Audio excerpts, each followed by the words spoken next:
ابھی ابھی ہم نیکیوں کے بہت ہی مخصوص ایام سے گزر کر، جن میں ایام حج بھی ہیں، ایام تشریق بھی ہیں، اور پھر مومنوں کی عید بھی ہم پر سے گزری ہے۔ ابھی ابھی ہم نے قربانی بھی اللہ کے حضور حسب استطاعت پیش کی ہے، اور ان سارے گزشتہ ایام میں سب سے زیادہ جو ذکر اور جن کا تذکرہ ہم نے سنا ہے وہ ابراہیم علیہ السلام اور ان کے خانوادے کا تذکرہ ہے۔ بہت ہی مبارک ہستیاں ہیں، اور ان کے تذکرے کو اگر ہم مزید جاری رکھیں تو اس میں کوئی مذائقہ نہیں، بلکہ یہ ہمارے ایمان و عمل میں مزید مہمیز کا کام انشاءاللہ کرے گا۔ ابراہیم علیہ السلام کی زندگی سے متعلق ہم نے بہت کچھ سنا، مختلف پہلو، مختلف انداز، اور ہر زاویے اور ہر اینگل سے ابراہیم علیہ السلام کی زندگی کی جامعیت اور معنویت اور آپ کی حیات مبارکہ سے ملنے والے سبق، یہ سب کچھ ہم نے سنا ہوگا۔ ایک بہت ہی اہم ترین سبق یہ ہے ابراہیم علیہ السلام کی زندگی سے جو حاصل ہوتا ہے، وہ یہ ہے کہ جب ہم غور کرتے ہیں کہ ابراہیم علیہ السلام نے اپنی ساری زندگی، اپنا سب کچھ، تن من دھن، اپنے جذبات و خواہشات، سب اللہ رب العالمین کے آگے قربان کر دیا، نچھاور کر دیا، تو اللہ تبارک و تعالیٰ نے بھی بدلے میں آپ کی ذات کو، آپ کے تذکرے کو، آپ کے اعمال کو، آپ کی سنتوں کو قیامت تک کے لیے باقی رکھ دیا۔ ایام حج میں ایک حاجی ہر ایک رکن،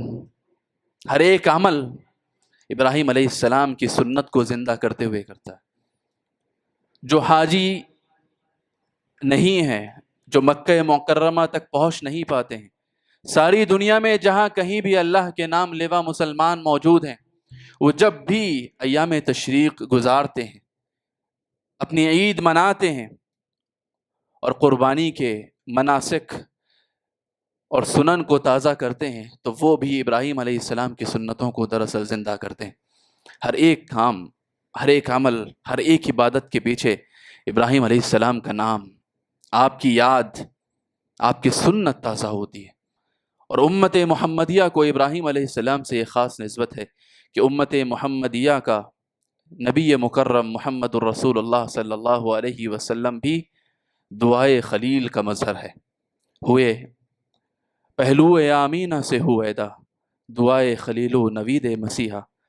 کہ ہزاروں سال پہلے ابراہیم علیہ السلام نے دعا کی تھی اس امت کے لیے اور اس امت کے نبی کے لیے کہ ربنا وابعث فیہم رسولا یتلو علیہم آیاتک، کہ انہی میں سے ایک ایسا رسول بھیج جو ان پر تیری آیتوں کی تلاوت کرے، وَيُعَلِّمُهُمُ الْكِتَابَ وَالْحِکْمَةِ،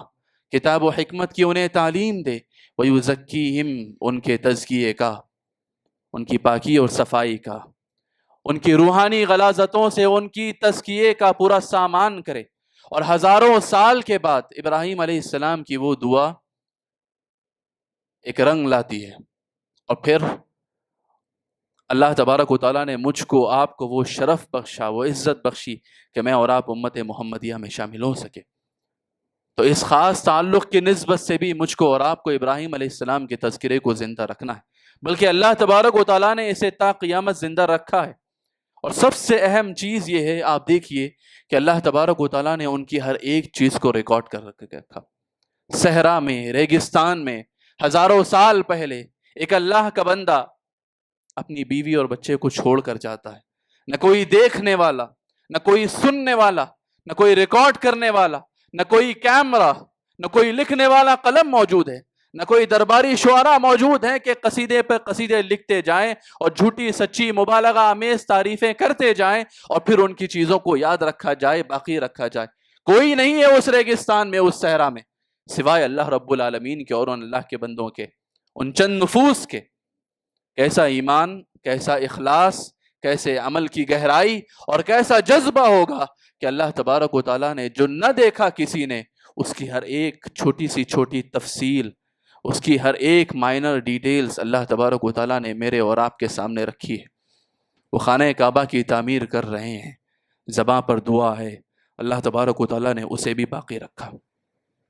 بیوی بچوں کو چھوڑ کر جا رہے ہیں تو ابراہیم نہیں، خانوادہ ابراہیم کا عمل بھی زندہ رکھا کہ بیوی نے پلٹ کر پوچھا کہاں جا رہے ہو اور کس کے حوالے کر کے جا رہے ہو؟ ابراہیم نے اللہ کا حکم ہے، اور ابراہیم علیہ السلام کے اس بات پر کہ ہاں اللہ کا حکم ہے بیوی کی زبان سے نکلتا ہے، پھر اللہ میں ضائع نہیں کرے گا۔ اور وہی بات ہزاروں سالوں کے بعد جب اسی دعا کا مظہر اللہ کا نبی محمد الرسول اللہ صلی اللہ علیہ وسلم غار حرا سے اس حال میں واپس آتے ہیں کہ اس بدن پر کب کبھی تاری ہے، اور آ کر اپنی بیگم سے کہتے ہیں ختیجہ مجھ پر چادر اڑا دو، کمبل اڑا دو، ڈر ہو رہا ہے، مجھے اپنی جان کا خوف ہے کہ ایک ایسی ہستی کو دیکھ آیا ہوں جس کے 600 سے زیادہ پر 600 پر ہیں، اسے جو ہے بالکل آمنے سامنے دیکھ کر آیا ہوں، اس نے مجھے اپنے گلے سے لگایا ہوا ہے۔ ایک انسان نے فرشتے کو جیتی جاگتی شکل میں دیکھا، اور خوف کے عالم میں لوٹ کر جب اپنے بیوی کے پاس آتا ہے اور اپنے جذبات رکھتا ہے کہ مجھے اپنی جان کا خوف محسوس ہو رہا ہے، اور بیوی کہتی ہے واللہ لن یخزیک اللہ ابدا، اللہ کی قسم اللہ آپ کو ضائع نہیں کرے گا، اللہ آپ کو رسوا نہیں کرے گا۔ نبی تو نبی کے خانوادے، سبق یہ ہے میرے اور آپ کے لیے کہ یہ ساری چیزیں کہ اللہ تبارک و تعالی کسی کے عمل کو زندہ رکھے، باقی رکھے، پائیدار بنا دے، یہاں تک کہ لوگوں کے لیے نمونہ اور مثال بنا دے، اور وہ اس لیے ہوتا ہے کہ ان کے عمل کا اخلاص ان کے عمل کو پائیدار بنا دیتا ہے،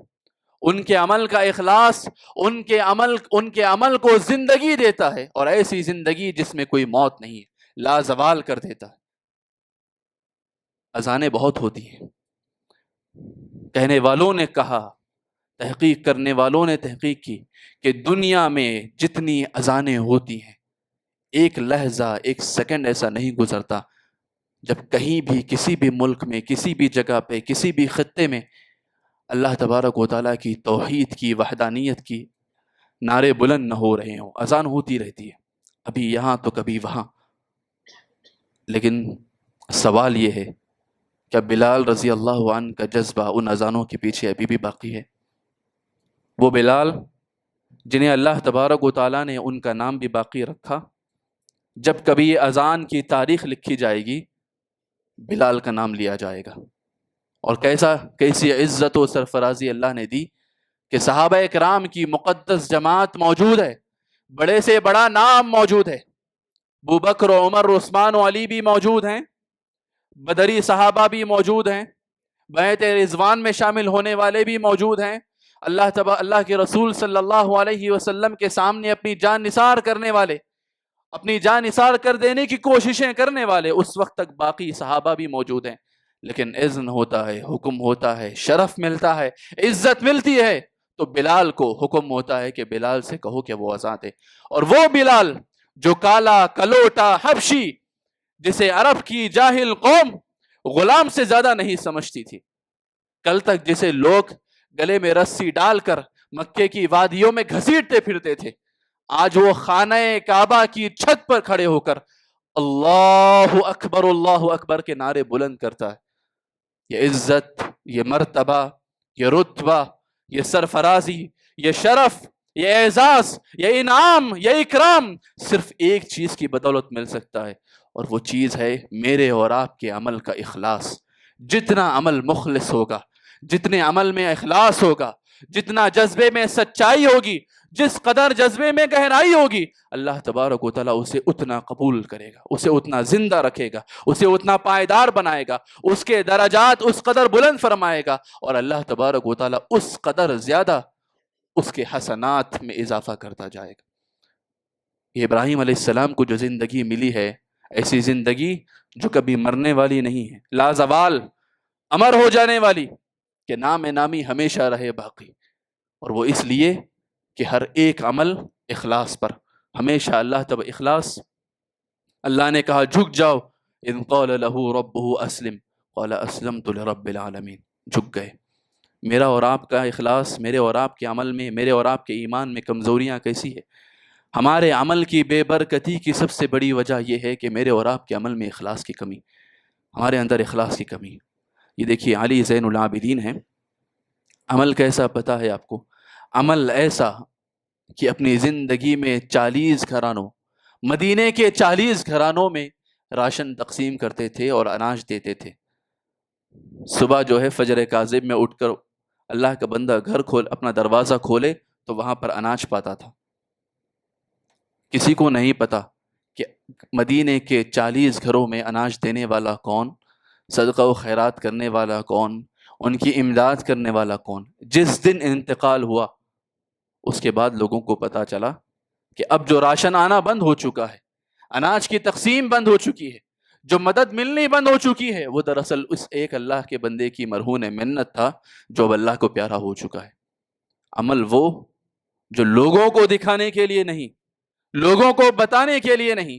جتلانے کے لیے نہیں، بلکہ اللہ رب العالمین کے لیے۔ اللہ تبارک و تعالیٰ تبھی عمل میں برکت بھی دیتا ہے، عمل قبول بھی فرماتا ہے، اور ہر اس عمل کو پائیدار بھی کرتا ہے۔ ابراہیم علیہ السلام کی سب سے بڑی خصوصیت یہی تھی، انی وجہت وجہی للذی فطر السماوات والارض حنیفا، اپنے چہرے کو متوجہ کرتا ہوں اللہ تبارک و تعالیٰ کی جانب، جس نے آسمانوں اور زمین کو پیدا کیا، حنیفہ، مکمل طور پر یکسو ہو کر، نہ کسی کی پرواہ ہے، نہ کسی کو دکھانا ہے، نہ کسی کی ستائش ہے، نہ کسی کی تعریف ہے، نہ کیمرے نکل رہے ہیں، نہ سیلفیاں ہو رہی ہیں، نہ کوئی اخبار چھپ رہا ہے، نہ کوئی اشتہار دکھ رہا ہے، نہ کوئی پیمفلیٹ بٹ رہے ہیں، نہ کوئی بینر پہ نام آ رہا ہے۔ اللہ رحم کا معاملہ فرمائے، بے دینوں کی بات نہیں ہے، دینداروں کی بات ہے۔ ہمارا چھوٹا سا چھوٹا عمل، اس کے پیچھے اخلاص کے ساتھ ساتھ اس میں اتنی ملاوٹ ہو جاتی ہے، ہم کسی کو دکھانا چاہتے ہیں، کسی کو بتانا چاہتے ہیں، کسی کی تعریف سننا چاہتے ہیں، کسی کو راضی کرنا چاہتے ہیں۔ یکسوئی نہیں ہے جو ابراہیم علیہ السلام کے پاس تھی، کہ ابراہیم علیہ السلام اللہ تبارک و تعالیٰ کی طرف یکسو ہوئے تو اس طرح ہوئے کہ کسی اور کی کسی بھی قسم کی نہ ستائش کی تمنا ہے، نہ صلے کی پرواہ ہے، نہ کسی کی ملامت کا خوف ہے۔ جب تک میرے اور آپ کے عمل میں یہ اخلاص پیدا نہیں ہوگا، میرے اور آپ کے عمل میں سب سے پہلی بات تو قبولیت کا شک ہے، قبولیت کا شک۔ میں اور آپ اگر ان ساری چیزوں کے علاوہ سب سے بڑا مسئلہ جو دیندار طبقے کا ہے وہ ہے عجب، خود پسندی۔ ہر آدمی اپنے آپ کو سب سے بڑا جنتی سمجھتا ہے، ہر آدمی، میں آپ ہم سب کا یہی حال ہے۔ ہم اپنے اندر، اپنے گریبانوں میں، اپنی روح میں جھانک کر اگر دیکھیں تو ہم سمجھتے ہیں کہ ہم سے بڑا نیکوکار کوئی نہیں، ہم سے زیادہ اچھا کوئی نہیں۔ برا ہے تو سامنے والا ہے۔ ہمارے لیے سارے ایکسکیوزز ہمیشہ ماشاءاللہ میسر ہیں، سارے عذر ہمارے لیے ہمیشہ میسر ہوتے ہیں۔ ہم اپنے آپ کے لیے وکیل ہیں، دوسروں کے لیے جج ہیں، جلاد ہیں۔ اگر ہم عدالت کھڑی کر دیں یہیں پر، تو یہیں پر ہم سب کو جو ہے پھانسی پر چڑھا دیں اور صرف اپنے آپ کو بری قرار دیں۔ یا اللہ تبارک و تعالیٰ میرے اور آپ کے ہاتھ میں لکھ دے یہ اختیار کہ کس کو جنت دینا ہے، کس کو جہنم دینا ہے، تو شاید ہم ایک ایک کر کے سب کو جہنم واصل کر دیں اور خود جو ہے جنت میں اکیلے جا کر بیٹھ جائیں کہ میرے اور آپ کے علاوہ کوئی اس کا حقدار نہیں۔ معذرتاً ہو سکتا ہے تھوڑا سا آپ کو سخت لگے بات، لیکن یہ اس لیے کہ مجھ کو بھی اپنی اصلاح کرنی اور آپ کو بھی اصلاح کرنی۔ اور یہ کیسے ہوگا؟ میں اور آپ اگر اپنے اخلاص کا جائزہ لینا چاہتے ہیں تو مجھ کو اور آپ کو اس معیار پر جا کر اپنے آپ کا جائزہ لینا ہوگا جب ایک اللہ کا نبی جو ساری زندگی اپنا سب کچھ اللہ کی راہ میں قربان کر دیتا ہے، اس کے بعد اسے حکم ہوتا ہے کہ وہ خانہ کعبہ کی تعمیر کرے۔ دنیا بھر کے عزتیں اس کے سامنے ہیج ہے کہ ایک انسان کو خانہ کعبہ کی، اللہ کے گھر کی تعمیر کا موقع ملے، اور وہ تعمیر کرتے کرتے اس کے جذبات میں کہیں بھی فخر، گھمنڈ، کبر، عجب، خود پسندی نہیں ہے، بلکہ عاجزی ہے۔ وہ دعا کیا کر رہا ہے؟ اے اللہ تو اسے قبول فرما، یا اللہ تو اسے قبول فرما۔ اور یہ جو قبولیت کی دعا ہم بھی مانگتے ہیں، اللہ قبول فرما، لیکن آپ غور کیجئے ہمارے ذہن میں، ہمارے دلوں میں کہیں بھی یہ شائبہ نہیں ہوتا کہ اللہ قبول کرے گا یا نہیں کرے گا۔ ہمیں یقین ہوتا ہے قبول ہوگا، نیکی تو میں نے کر دی، ایسے کیسے نہیں قبول ہوگی؟ قرآن نے کہا دوسری جگہ والذین یؤتون ما آتوا وقلوبهم وجلہ،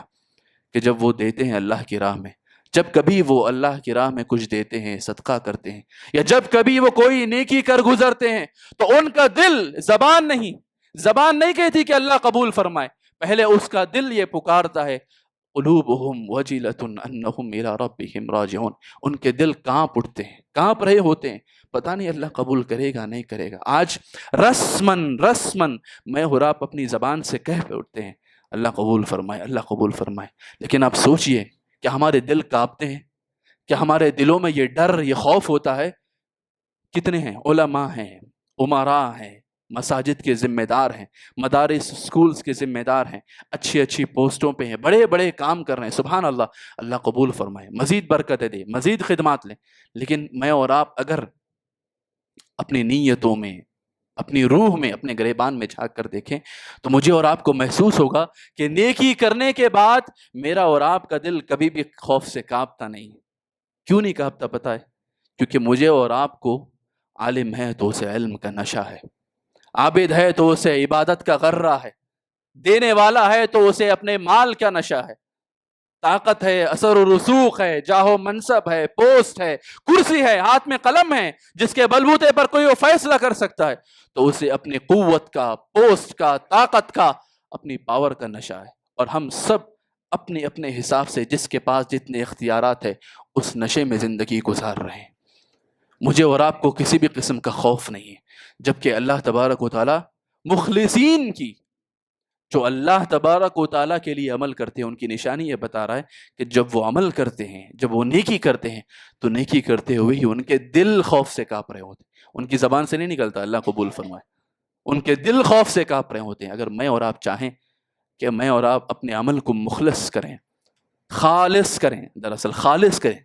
ہم اپنے آپ کو مخلص بنائیں اور اپنے عمل کو خالص کریں، تو مجھے اور آپ کو بہت اندر تک پہنچ کر اپنے آپ کا جائزہ لینا ہوگا کہ ہر ایک عمل جو ہم کر رہے ہیں اس عمل کے پیچھے ہم اللہ تبارک و تعالیٰ کے لیے کیوں کر رہے ہیں۔ آپ نے وہ حدیث سنی ہے، وہ روایت کہ 3 لوگ سفر پہ نکلے، ایک جگہ غار میں پناہ لی، پھنس گئے، طویل حدیث ہے، سب جانتے ہیں، اور ہر ایک نے اپنا اپنا عمل اللہ کے دربار میں پیش کیا۔ کیا کہا انہوں نے پتہ ہے اپنا عمل پیش کر کے؟ اللہم ان کنت تعلم انی فعلت ذلک ابتغاء وجہک، اے اللہ تو جانتا ہے، اگر تو جانتا ہے اور تو اسے سمجھتا ہے کہ میرا وہ عمل پروردگارہ صرف اور صرف تیری خاطر تھا، تیری رضا حاصل کرنے کے لیے تھا، تیری خوشنودی کی حاصل کرنے کے لیے تھا، تو پروردگارہ فافرج، ہمیں اس مصیبت سے نکال دے۔ اخلاص کا ایک فائدہ تو یہ ہوتا ہے کہ اللہ تبارک و تعالیٰ میرے اور آپ کے عمل کو قبول فرماتا ہے۔ دوسرا فائدہ یہ ہوتا ہے کہ اللہ تبارک و تعالیٰ مجھ کو اور آپ کو ہر قسم کی مصیبتوں سے اللہ تبارک و تعالیٰ باہر نکالتا ہے۔ بظاہر آپ کو کامیابیاں نظر نہ آ رہی ہوں گی، مصیبتیں آپ کے سامنے ہوں گی، اللہ تبارک و تعالیٰ آگ میں سے بھی جو ہے نکال باہر کر سکتا ہے، سامنے دریا رہے گا، سمندر رہے گا، وہاں سے بھی نکال باہر کر سکتا ہے، اور کوئی بہت معمولی سے 3 آدمی ہو سکتے ہیں جو کہیں غار میں پھنسے ہوئے میرے اور آپ کی طرح، کوئی بہت معمولی سے، جن کا کوئی بڑا سٹیٹس اللہ کے پاس نہیں ہے، جن کے پاس کوئی بہت بڑا عمل نہیں ہے، لیکن میری اور آپ کی زندگی میں کیا ہوا کوئی ایک ایسا عمل جو صرف اللہ کے لیے کیا گیا تھا۔ ابتغاء وجہک کا مطلب یہی ہے، کسی کو خوش کرنے کے لیے نہیں، کسی اور کو راضی کرنے کے لیے نہیں، کسی اور کو دکھانے کے لیے نہیں، اپنا نام کہیں چھپانے کے لیے نہیں، اپنے آپ کو کہیں اور دیکھنے کے لیے نہیں۔ آج اللہ رحم کا معاملہ فرمائے، جو دیندار طبقہ ہے، جو مسجدوں سے، علم سے، تعلیم سے، سکول کالجز سے، یہاں تک کہ ذمہ داریوں سے، جماعتوں سے، جمعیتوں سے، تصنیفوں سے، تحقیق سے، ہر ایک چیز سے جو جڑا ہوا ہے، علم کے حوالوں سے جو جڑے ہوئے، وہ ہر جگہ اپنا نام چاہتے ہیں، ٹائٹل پہ میرا نام آنا چاہیے، سرے ورق پہ میرا نام آنا چاہیے، بغیر یہ سوچے سمجھے کہ ان کا کنٹریبیوشن دراصل ہے کتنا۔ انہیں اس بات کی بالکل پرواہ نہیں، میرا نام ڈالیے، میرا نام رہنا چاہیے، میری فوٹو ہونا چاہیے، میرا چہرہ نظر آنا چاہیے، میں آؤں تو میرا استقبال ہونا چاہیے، 10 لوگ مجھے پوچھنا چاہیے، ورنہ دوبارہ میں آنے والا نہیں، دوبارہ مجھے کوئی فکر ہی نہیں کہ کون آتا ہے کوئی نہیں جاتا۔ اللہ کے پاس ایک بات ذہن میں رکھیے میرے بھائی، یہ ساری چیزیں اپنی طرف، یہ شور، یہ ہنگامے، فلاں آ رہے ہیں، فلاں قافلہ آ رہا ہے، ساتھ میں آگے پیچھے 4 لوگ ہیں، یہ سب اپنی جگہ پر ہے۔ اللہ کے پاس کیا مقام ہے اور کیا مقام ہوگا، یہ اسی چیز کی بدولت جو ہے نا، اس کا فیصلہ ہو سکتا ہے کہ دراصل اس عمل کے پیچھے اخلاص کتنا ہے۔ اخلاص ایسی چیز ہے، دنیا اسے دیکھ نہیں سکتی، دنیا اسے ناپ نہیں سکتی، مخلوق کے بس میں نہیں ہے کہ وہ کسی انسان کے سینے کو چیر کر اس کے سینے کے چیرنے کے بعد اس کے دل میں کتنا اخلاص ہے دیکھ سکے۔ یہ ایسی چیز ہے، دنیا میں آج تک کوئی کیلکولیٹر نہیں بنا جو یہ ناپ سکے، پیمائش کر سکے، حساب و کتاب لگا سکے، اندازہ کر سکے کہ میرے اور آپ کے دل میں اخلاص کتنا ہے، سوائے اللہ رب العالمین کے۔ وہی جانتا ہے۔ میں اور آپ ایک ہی صفوں میں بیٹھے ہوئے ہیں، لیکن میری زبان سے اور آپ کی زبان سے نکلنے والے سبحان اللہ یا سبحان ربی العظیم میں کتنا فرق ہے، یہ اللہ جانتا ہے۔ میں اور آپ ایک ساتھ ایک تکبیر پر رکوع میں جا رہے ہیں،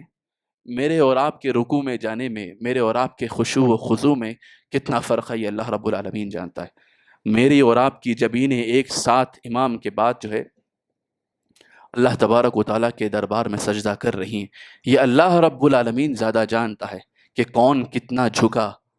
کس کا صرف تن جھکا اور کس کس کا من بھی جھکا۔ سبحان اللہ، اللہ تبارک و تعالیٰ نے ہمیں کیسی تعلیمات دی ہیں اور اللہ کے رسول نے کیسی ہدایات دی ہیں۔ دعا دیکھیے، اللہم لک رکعت وبک آمنت ولک اسلمت خشع لک سمعی وبصری ومخی وعظمی وما استقل به قدمی للہ رب العالمین۔ بارہا آپ نے سنا ہے، میں جھکا تو میں نہیں جھکا، میری سماعتیں، میری بصارتیں، میرے اعصاب، میرے پٹھے، میرے جو ہے ہڈیاں، میرا گوشت، سب کچھ اللہ رب العالمین کے آگے جھک چکا ہے۔ وَمَا اسْتَقَلَّ بِهِ قَدَمِي، میرا سارا وجود جس کو میرے قدم نے اٹھایا ہوا ہے۔ یہ فرق ہوتا ہے، فرق، اور یہ فرق صرف اللہ رب العالمین کر سکتا ہے۔ ہم کیا دیکھ کر فرق کرتے ہیں دنیا میں؟ کس کا کپڑا کتنا اچھا، کس کے کپڑے کتنے برانڈڈ، کس کے پاس کتنا پیسہ، کس کے پاس کتنی دولت، کس کا کتنا نام، کون کتنا مشہور، کون کس کو کتنا جانتا ہے، کون کتنی بڑی گاڑی سے اتر رہا ہے، کون کتنی بڑی گاڑی میں بیٹھ رہا ہے۔ میرے اور آپ کے لیے یہی سب چیزیں ہیں۔ اللہ رب العالمین کا جو ہے پیمانہ الگ ہے، اللہ رب العالمین کا معیار الگ ہے۔ اگر میرے اور آپ کے حساب سے بات چل رہی ہوتی تو آج ابراہیم علیہ السلام کو یاد رکھنے والا کوئی نہ ہوتا، کیونکہ اس وقت تھا ہی نہیں کوئی، اس ریگستان میں، اس صحرا میں کوئی نہیں تھا جو یہ بات لکھ سکے، بتا سکے، دکھا سکے لوگوں کو کہ ابراہیم نے کیسی قربانیاں دی ہیں۔ یہ اللہ رب العالمین ہے جو میرے اور آپ کے عمل کو دیکھتا ہے، پرکھتا ہے اور اخلاص کی بنیاد پر بدلہ دیتا ہے، اور پھر اسے کیٹیگرائز کرتا ہے کہ کس کا کتنا خلوص، اس کا نام اتنا زندہ، اس کا کام اتنا زندہ، اس کا اجر اتنا اللہ کے پاس زندہ۔ تو ابراہیم علیہ السلام کی زندگی کا سب سے بڑا سبق یہ ہے کہ مجھے اور آپ کو اپنی زندگیوں میں اخلاص پیدا کرنا ہے۔ اور کیسا اخلاص؟ ایسا اخلاص کہ صرف اللہ تبارک و تعالیٰ کے لیے کوششیں ہوں۔ اسی طرح کا اخلاص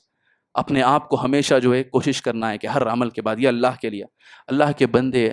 اپنی ہی نیکیاں کس طرح ضائع کرتے ہیں پتہ ہے؟ اتنے دنوں سے میرا یہ چیز میں کر رہا ہوں، میری تہجد کی نماز نہیں چھوٹتی ہے، میں فجر اتنا پڑھتا ہوں۔ اپنے زبان سے یہ جو ہم اپنے آپ کا اعلان کرتے ہیں، اس سے ہم اپنا ہی جو ہے عمل کم کرتے ہیں۔ عمل مخلص اس وقت ہوگا سب سے زیادہ جتنا وہ چھپا ہوا ہوگا، وہ اتنا خالص ترین عمل ہے۔ اللہ کے نیک بندے اسلاف میں سے بعض ایسے ہوتے کہ وہ اللہ کا ذکر کر رہے ہوتے، بستر پر بیویاں ان کے بازو ہوتی اور ان کی بیویوں کو پتہ نہیں ہوتا کہ وہ اللہ تبارک و تعالیٰ کے ذکر میں مبتلا ہے اللہ کا بندہ۔ آنکھوں سے آنسو جاری ہے،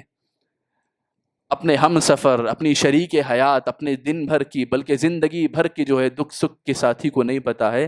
کہ اللہ کا بندہ اللہ کا ذکر کر کے آنکھوں سے آنسو بہا رہا ہے، اور وہی چیز اللہ کو سب سے زیادہ محبوب۔ ذکر اللہ خالیا ففاضت عیناہ، اللہ کو ایسے یاد کیا چار دیواری میں، اندھیرے میں، نہ کوئی دیکھنے والا، نہ کوئی سننے والا، نہ محسوس کرنے والا، کسی کے گمان و خیال میں بھی نہیں ہے کہ آپ اللہ کو یاد کر رہے ہیں یا کوئی عمل کر رہے ہیں جو اللہ کو پسند ہے۔ کہا یہ اللہ کو پسند ہے۔ اچھا، اتنا چھوٹا سا کام کیا اجر ہے؟ کہا اجر یہ ہے کہ اس وقت جب کہ ساری دنیا ایک میل کے فاصلے پر سورج کھڑا ہوگا اور ساری انسانیت پسینے سے شرابور ہوگی، تربتر ہوگی، اس وقت اللہ تبارک و تعالیٰ ایسے آدمی کو اپنے عرش کا سایہ نصیب فرمائے گا۔ اتنی چھوٹی سی بات پہ اتنا بڑا اجر کیوں؟ یہی ہے اخلاص، یہی ہے جذبہ۔ جذبہ جو ہوتا ہے وہ طے کرتا ہے، وہ ڈیسائیڈ کرتا ہے، وہ ڈیفائن کرتا ہے کہ میرے اور آپ کے عمل کا ایکچول میں معیار کیا ہے۔ سٹینڈرڈ کیا ہے، اور اللہ تبارک و تعالیٰ وہی دیکھنا چاہتا ہے۔ اللہ یہ نہیں کہتا ہے ایکم اکثر عملا، تم میں سب سے زیادہ عمل کرنے والا ہے، سب سے زیادہ صدقہ کرنے والا، سب سے زیادہ لٹانے والا کون ہے، اللہ یہ نہیں دیکھتا۔ ایکم احسن عملا، سب سے بہترین عمل کس کا،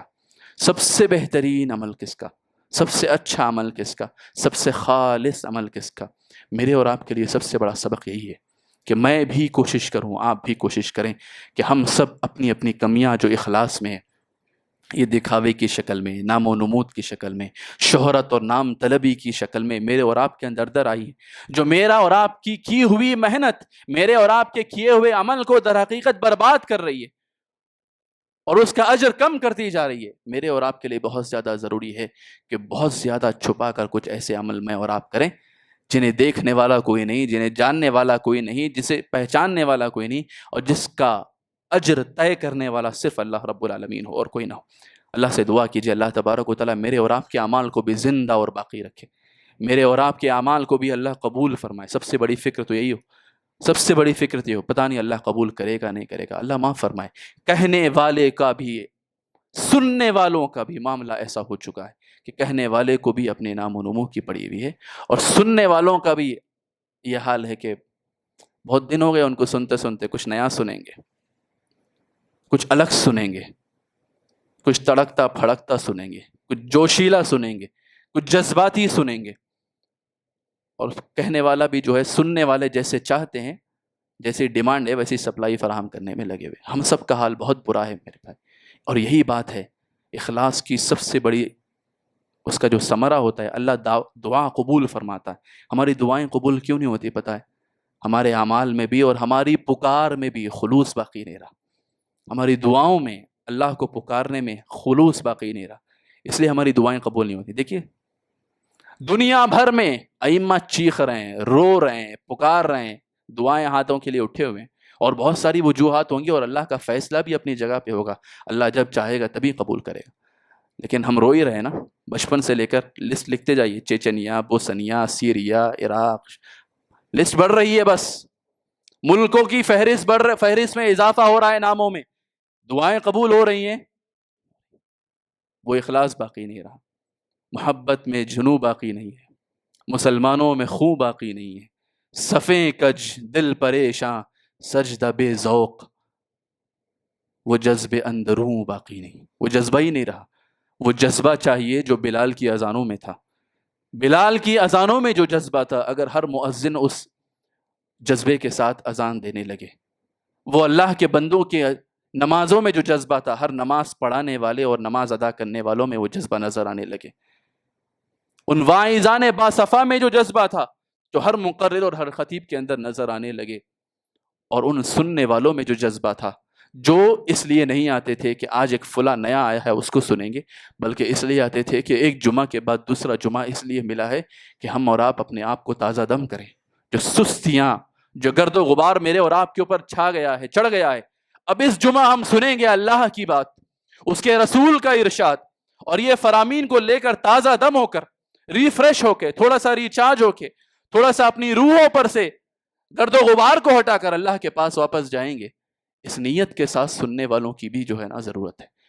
ہم میں سے ہر ایک کے اندر کمیاں ہیں، اللہ تبارک و تعالی ہر ایک کی کمی کو دور فرمائے۔ دعا کیجئے اللہ کہنے والے کو، سننے والوں کو خالص جذبہ نصیب فرمائے،